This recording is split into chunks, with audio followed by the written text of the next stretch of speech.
أنا ظهير، ولكن بهي المباراة لعبت كحارس واللي صار صدمة.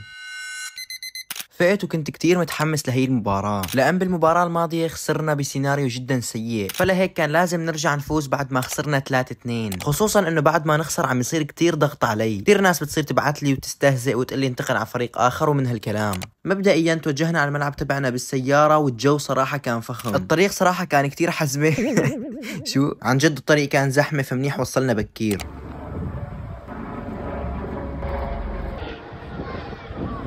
ويلي اجى ابو الروض، اجى ابو الروض.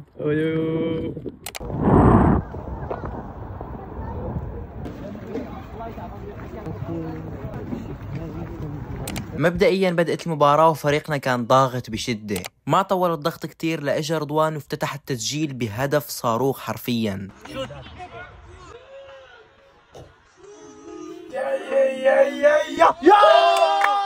وبآخر ربع ساعة من الشوط الأول تقريبا دخلت كمهاجم. ما عملت كتير شغلات لأنه كان وقت جدا قليل. خلص الشوط الأول وتقريبا كنا متقدمين 3-0. لا أخوي لا، ما شاء الله كورتوا في لك مستقبل، ها خليك حارس. شوفوا لي هالتصدي الرائع اللي ما في مثله بالتاريخ يا جماعة. طبعا بالشوط الثاني فريقنا سجل هدفين ولكن مو مصورين.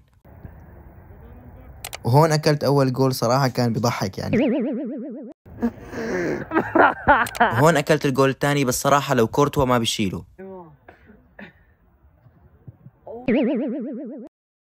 بس هون عملت تصدي حرفيا جبار، وكان تقريبا هدف محقق. ايوه